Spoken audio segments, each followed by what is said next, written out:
ലയന ചർച്ചകൾ നടക്കുന്നതിനിടെ ഗൗതം അദാനി ശരത് പവാറുമായി കൂടിക്കാഴ്ച നടത്തിയെന്നുള്ളൊരു വിവരമുണ്ട്. മുംബൈയിൽ പവാറിന്റെ വീട്ടിലായിരുന്നു കൂടിക്കാഴ്ച. രാഷ്ട്രീയ ചർച്ചകൾ നടന്നു എന്നാണ് വിവരം. അനൂപ് ദാസ് ആണ് വിവരങ്ങളുമായി ഡൽഹിയിൽ നിന്നും ചേരുന്നത്. Anoop, good morning. അപ്പോൾ ഇതൊരു രാഷ്ട്രീയ ചർച്ചയാണോ എന്നുള്ളൊരു കൗതുകമുണ്ട്. കാരണം മുൻപ് ഇങ്ങനെയുള്ള ചർച്ചകൾ നടന്നപ്പോൾ അത് ഏറെ ചർച്ചയായിട്ടുണ്ടായിരുന്നു. എന്താണ് ഇതിൽ ലഭിക്കുന്ന വിവരം?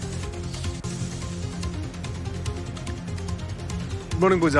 ഇതിലെ പ്രധാനപ്പെട്ട ഒരു കാര്യം, ഗൗതം അദാനി ഒരു വ്യവസായി, ഒരു ബിസിനസ്മാൻ എന്നതിനപ്പുറത്തേക്ക് BJPയുമായി അടുത്ത ബന്ധം സൂക്ഷിക്കുന്ന ആളാണ്. അദ്ദേഹത്തിന് NCPയുമായും പ്രത്യേകിച്ച് ശരത് പവാറുമായും അടുത്ത ബന്ധമുണ്ട്. നേരത്തെ ഇങ്ങനെ ഒരു കൂടിക്കാഴ്ച ചർച്ചയായത് 2023-ലായിരുന്നു. 2023 ജൂൺ മാസം.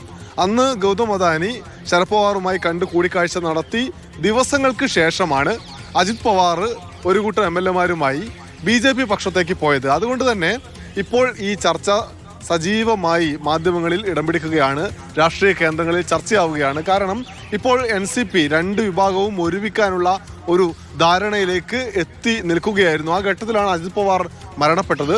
അതുകൊണ്ട് തന്നെ ഈ ചർച്ചകൾ മുന്നോട്ട് പോകുമോ, അതല്ല ശരത് പവാർ കൂടി ഇപ്പോഴത്തെ നിലവിലുള്ള ഔദ്യോഗിക NCP പക്ഷത്തേക്ക് പോയി NDAയുമായി സഹകരിക്കാനുള്ള ഒരു തീരുമാനത്തിലേക്ക് പോകുമോ തുടങ്ങിയിട്ടുള്ള വിഷയങ്ങളൊക്കെ നിൽക്കുന്നുണ്ട്. ആ ഘട്ടത്തിലാണ് ഈ ചർച്ച. എന്തായാലും വരും ദിവസങ്ങളിൽ ഈ ചർച്ചയുടെ ഭാഗമായിട്ടുള്ള തീരുമാനം നടപ്പാക്കലുണ്ടാകും എന്നാണ് രാഷ്ട്രീയ കേന്ദ്രങ്ങൾ വിശ്വസിക്കുന്നത്.